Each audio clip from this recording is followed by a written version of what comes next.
I want to share something that I hear from clients all the time, and that is that they feel like they're doing all the right things. They are perhaps posting on Instagram, giving value, showing up for their audience as much as they can, but clients still aren't reaching out in the way that they would like. Or perhaps they are getting client inquiries, but those client inquiries aren't converting into paying customers.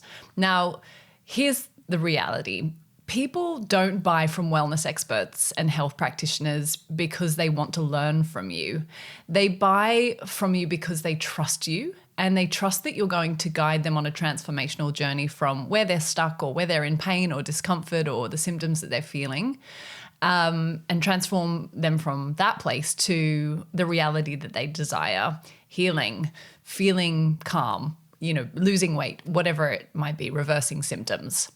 So whilst we are often engaging in sharing content because we think it's our role to educate and teach our audience, your primary role, if you want to build a profitable business, is to help your audience to trust you and build that trusting relationship with you so that they feel comfortable to get into a client relationship with you. And there's one really powerful way to build trust faster than anything else, but most people avoid it.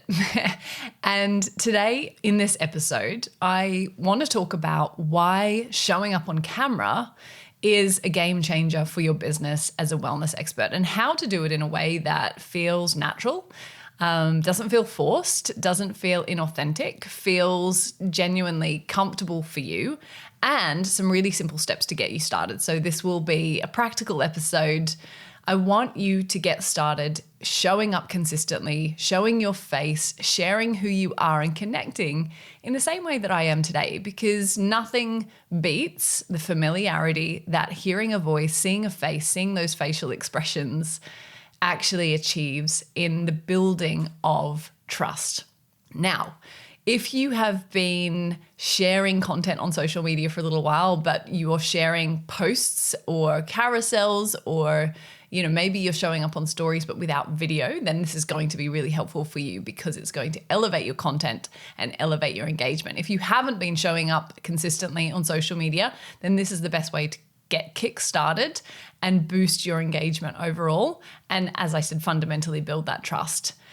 So I want you to leave this episode with the tools and the steps that you can take to stop avoiding showing up on video.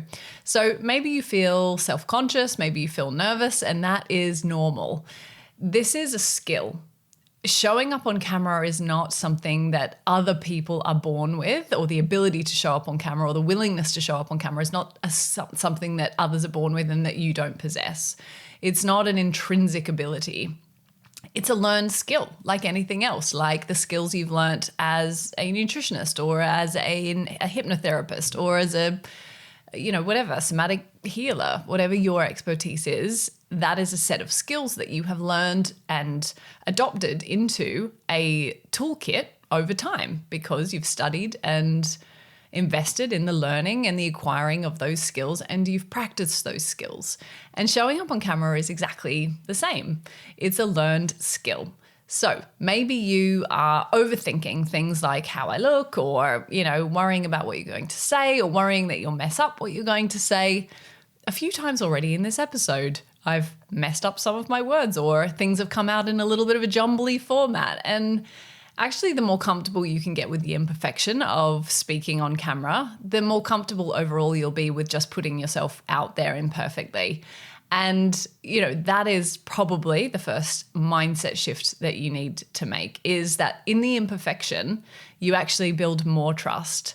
And if you've ever seen an AI-generated video or a deep fake video, which is, that new sort of weird thing that's coming out where AI can actually generate, using somebody's face or an artificial face, real conversational video, you can tell that it's AI. Right now, there's a real lack of that like personal touch or the different inflections in tone, or frankly, the mistakes, because no one's going to tell AI to make mistakes or mess up their words or laugh at themselves or, be disingenuous or self-deprecating or whatever it is.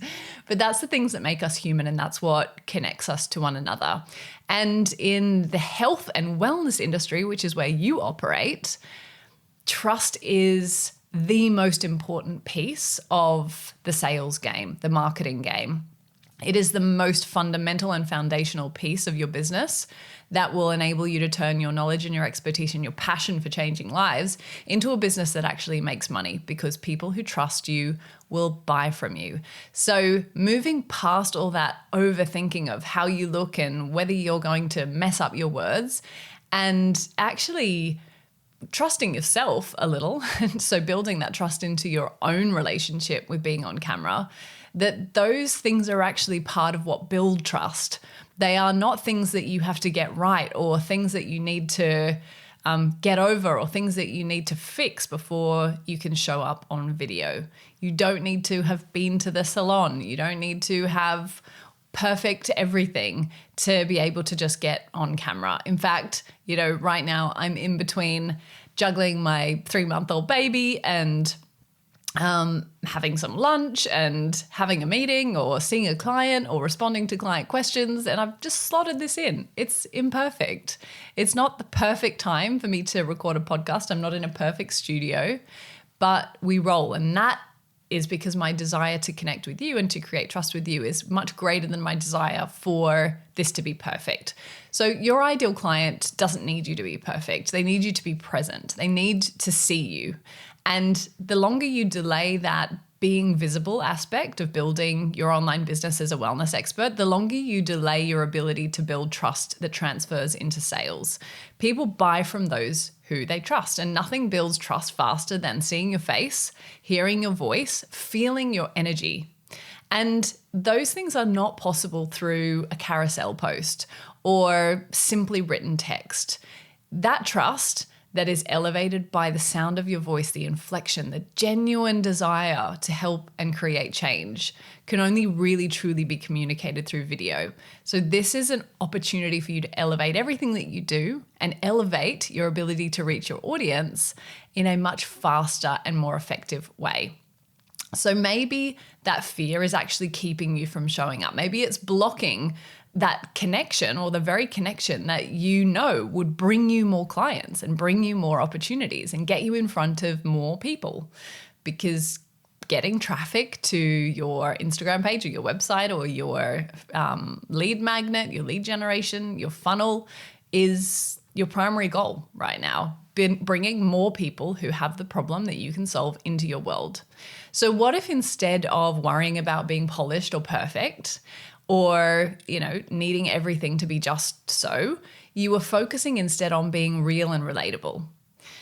Here are a few of the things that have helped me on my journey of showing up more on video. And, I can kind of summarize these into 4 key things that are going to help you today to give you some practical steps that you can take to get on video and start building trust with your audience. So start with Instagram stories. I love Instagram as a tool for connecting with my audience. And starting with stories is, for so many reasons, a really easy place to start. Because, for example, with this podcast episode, I'm going to be recording it. I'm going to have it edited. It then needs to be uploaded. There's a bit of a process in that. So podcasting is not a great place to start, or YouTube is not a great place to start, because, you do need to do some editing and consolidation and show notes and things that go with the caption and so on. Stories is a really immediate, simple, efficient, effective way to start practicing showing up on camera. So sharing a small personal win, sharing a lesson that you've learned, sharing a client success, sharing something a client said to you in an anonymous format or otherwise if you have permission, sharing, a moment in your day. It's the easiest and, most efficient, like I said, way to show up is to share something about you or your current experience, and to do that in a really natural way.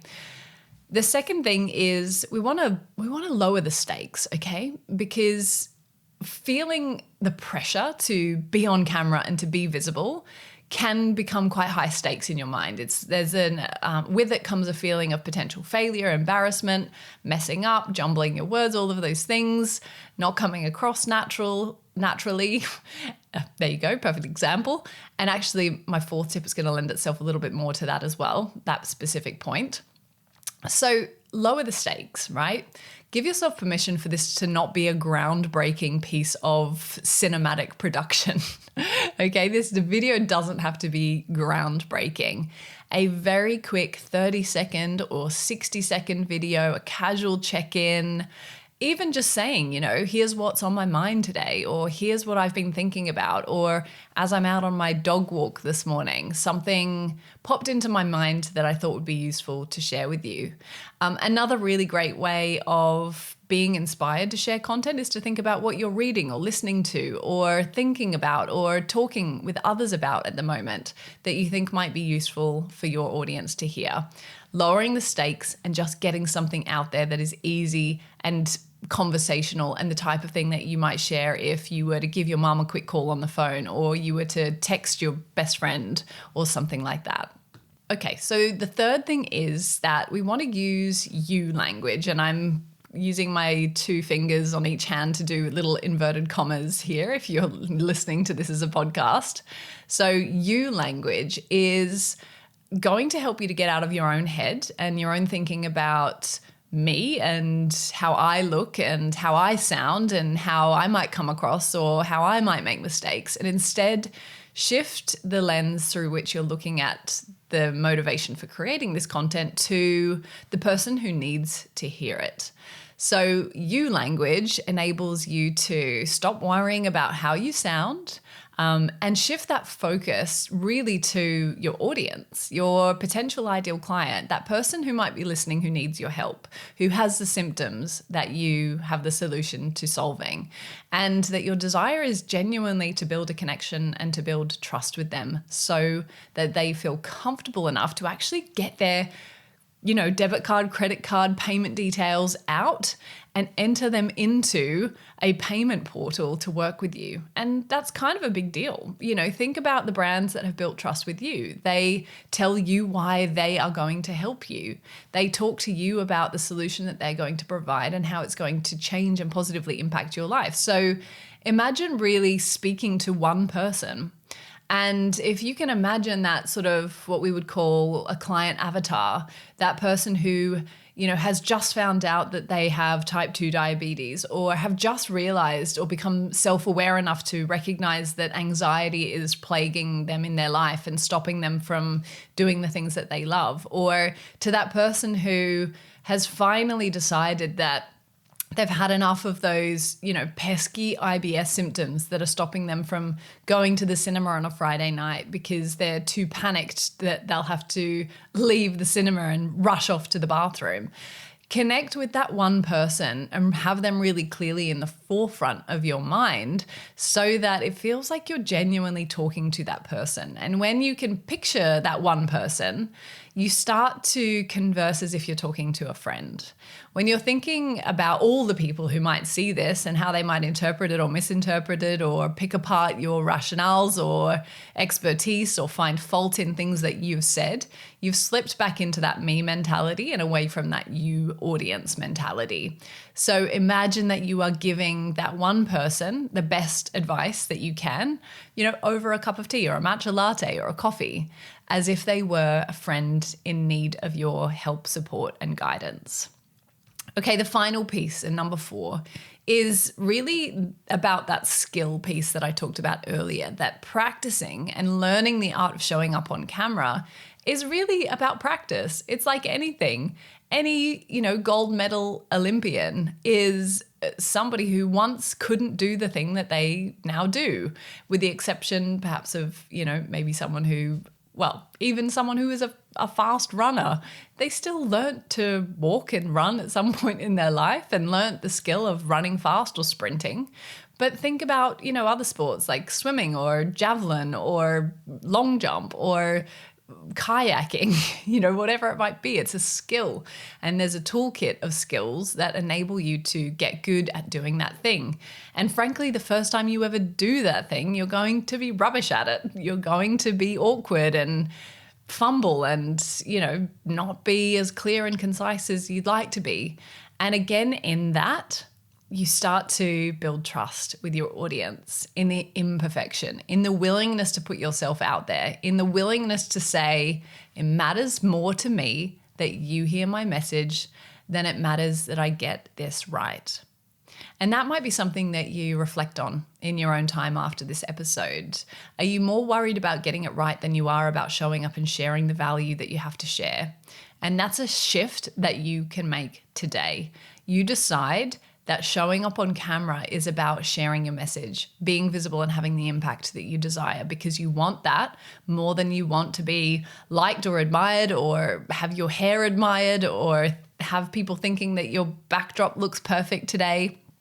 The more you do it, the easier it gets. So set a small goal. Set a goal to share one short video today, to take your phone out, open up Instagram stories, and record yourself sharing something that popped into your mind. Now, please don't do this. Please don't open up your Instagram and say, hey guys, I'm just popping on here to say, okay? Skip that and get straight to the point. Today I was thinking about XYZ, or I just spoke to a client and XYZ, or here's a really important thing that you can do to get started on your whatever journey. Get straight to the point, dive straight in. Don't fluff around with the hey guys or the just thought I'd pop on here to say, because that first 3 seconds is really critical. And that's a piece of the toolkit that I want to give you today on a practical level, that if you're going to get started, start by saying what you want to say. But make it simple today, make it achievable, decide what you're going to share, and then do it. The first video that you record, you may never post, and that's okay as well. But what I would do is give yourself a big fat permission slip to post it, even if it doesn't feel perfect, because that will be one step closer to you connecting with your audience and building that trust. Remember, the more that you show up, the more that you do this, the more trust you will build. The more trust you build, the more people want to work with you, the more they will see you, not just as someone who knows about stuff when it comes to your niche or when it comes to your area of expertise, but you become somebody who is trustworthy, who has credibility, who your ideal client sees as somebody who they could work alongside to get the result that they have always wanted.